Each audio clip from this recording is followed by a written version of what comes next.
It is not proper to discuss the case that is in court or any matter that is still ongoing in court. But today we are going to talk about Colonel Kizza Besigye. Rumors have been going, accusations and this and that, Colonel Kizza Besigye's arrest started from his visit at NUP headquarters at Kavule.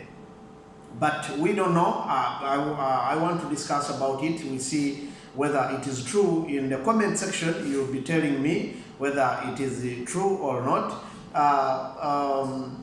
It is believed, according to Honorable Baraka Munyagwa, I will be putting his video in this particular podcast, and you will follow and see that he is saying that before Colonel Dr. Kizza Besigye, the former candidate for the former FDC, Forum for Democratic Change, presidential candidate, before he got arrested, he visited the NUP, or National Unity Platform headquarters at Kavule, and then his phone got lost. He was pickpocketed at that location, or that office headquarters of NUP, of National Unity Platform. So later, after he left the function, he realized that his phone was missing, and then he went back home, only to realize that his phone was missing. So that immediately after he realized that his phone was missing, he got a call. He called some members at the headquarters that were responsible, and they promised him that the phone would be found. But according to Baraka Munyagwa, he's saying that his phone, when they tried to track the phone was running on a very high speed, taking a direction of CMI. So we don't know whether this is true or false, because whenever these issues happen, many people come with different ideas, with different accusations. So we would like to know what happened, what went wrong. Is it true that it could have been the entire NUP that could have maybe betrayed Colonel Dr. Kizza Besigye, or might be some characters at NUP headquarters, maybe spies, or maybe even some bad people, because at the headquarters there, it is believed that very many people used to come and keep there while doing nothing. Some of them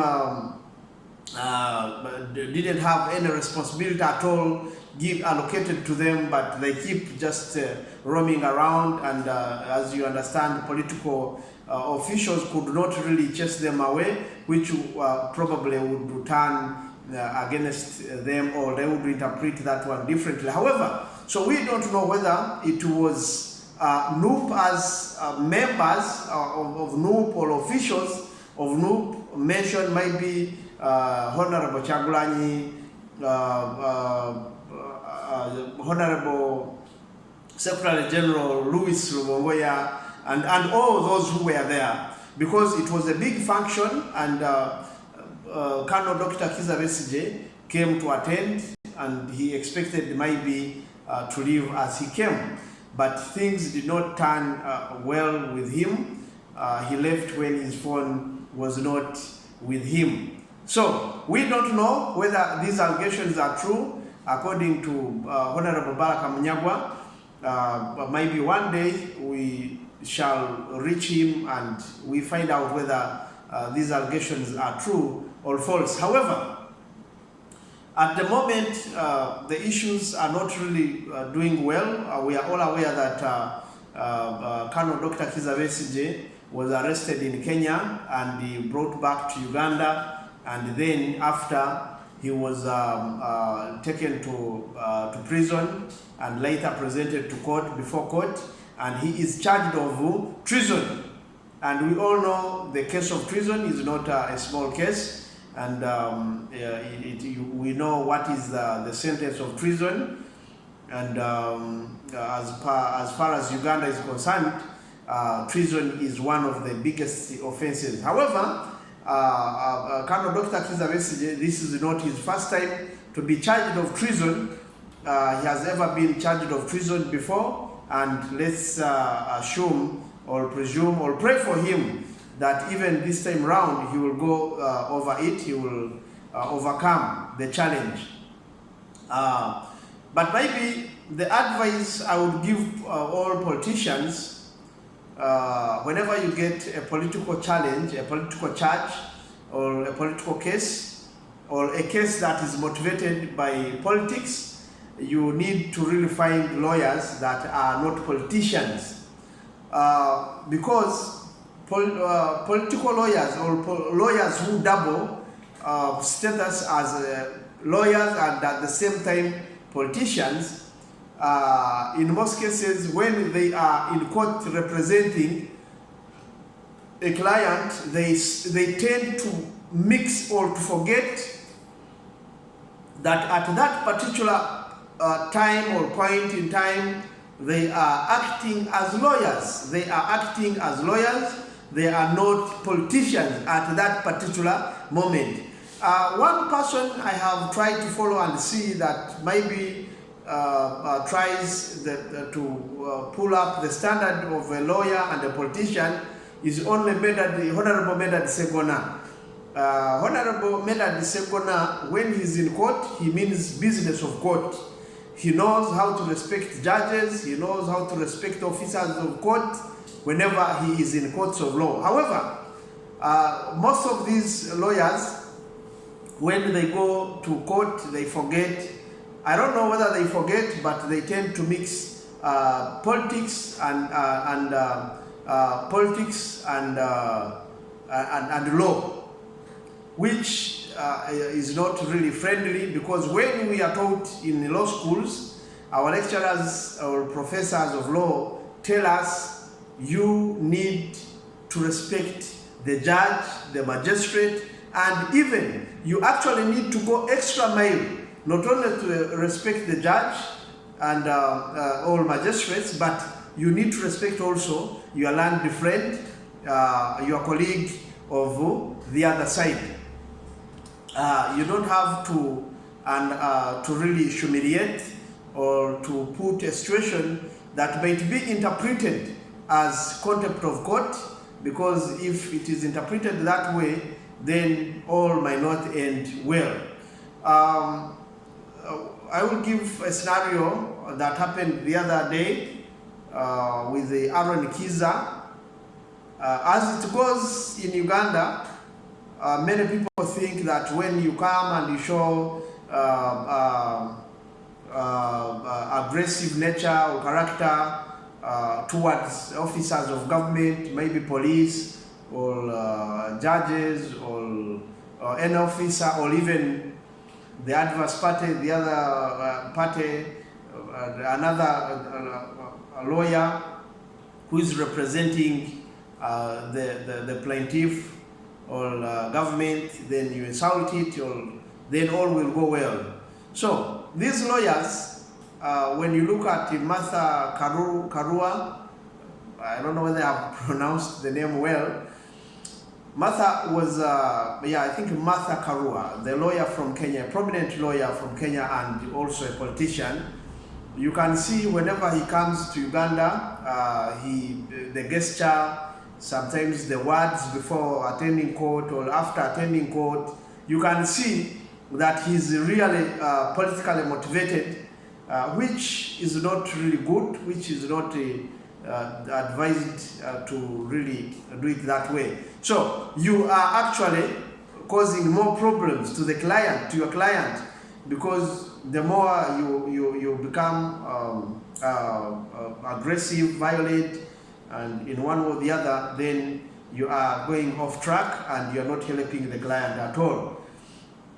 But discussing this case of Colonel Kizza Besigye, of course, like we said, it is not proper. But to me, my view, I see, if I was part of his team, we would also try maybe to seek for dialogue with the government and with the government, of course, because Colonel Kizza Besigye is a big man. He has contributed a lot to politics of Uganda, and so I think leaving him in prison that way is not proper. And also, you really need to seek for dialogue before Museveni leaves power. If you leave this case to go on until Museveni leaves power and the sun takes on, the way we are seeing things are moving, I don't think things will be really friendly. I don't think the results will be that as we expect. So I believe we need to seek for dialogue. I understand politics is like that. Many politicians try different approaches to achieve what they want to achieve. Some could try aggressive nature, but still many can be pardoned, because we saw Honorable Ruaka Sisi, who served in Obote's government, has been in prison ever since Museveni took over power. But of recent, he was pardoned. That means there's no case that cannot be negotiated, that cannot be pardoned, as far as the president feels like to do so, or as far as the president is approached. So to me, I think we can try dialogue and negotiation. We can get better negotiators. Leave alone these political activists of Uganda, because most of them have their political interests. So we can, the family members can approach big people in the country or even outside the country and try to engage the president in dialogue and see how this issue can be really handled amicably. Otherwise, if not, I don't think all will be well, all will go well, all will not really go well. So I think that's all I have for you today, but that's what I really had to talk about lawyers who represent political cases, political motivated cases, that we really need to go back on ground and we check ourselves that when we are representing these people, we need not to be aggressive, because the more we become aggressive, we are not heard by the judges, by the court officers. We are not really given attention. So if the matter is before court and the matter is politically motivated, we really need to be to focus on what the law provides, on what the law says, rather than focusing on throwing words and provoking the court and all that. I understand when you're a lawyer, the reason why I said politicians must start getting lawyers that are not politicians, because a lawyer will come completely knowing that he is representing a client and he's at work. So he will study the law very well, and he will only focus on the law. He will not mind about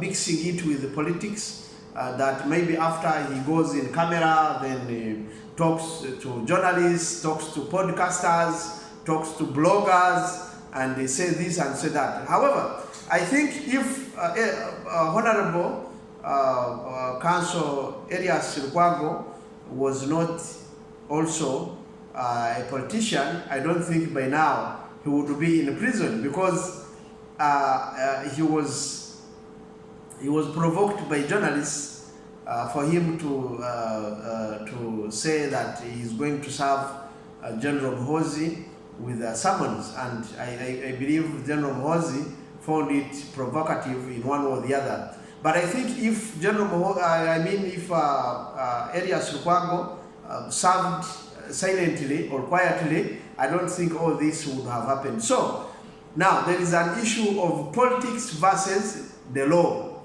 Law versus politics. Of course, all of them go hand in hand, but we need to know how to really mix the two. If you are representing a client, you need to know the limits of your submissions so that they are not mixed with the politics. There, all will go well. However, that's all for today. For God and my country.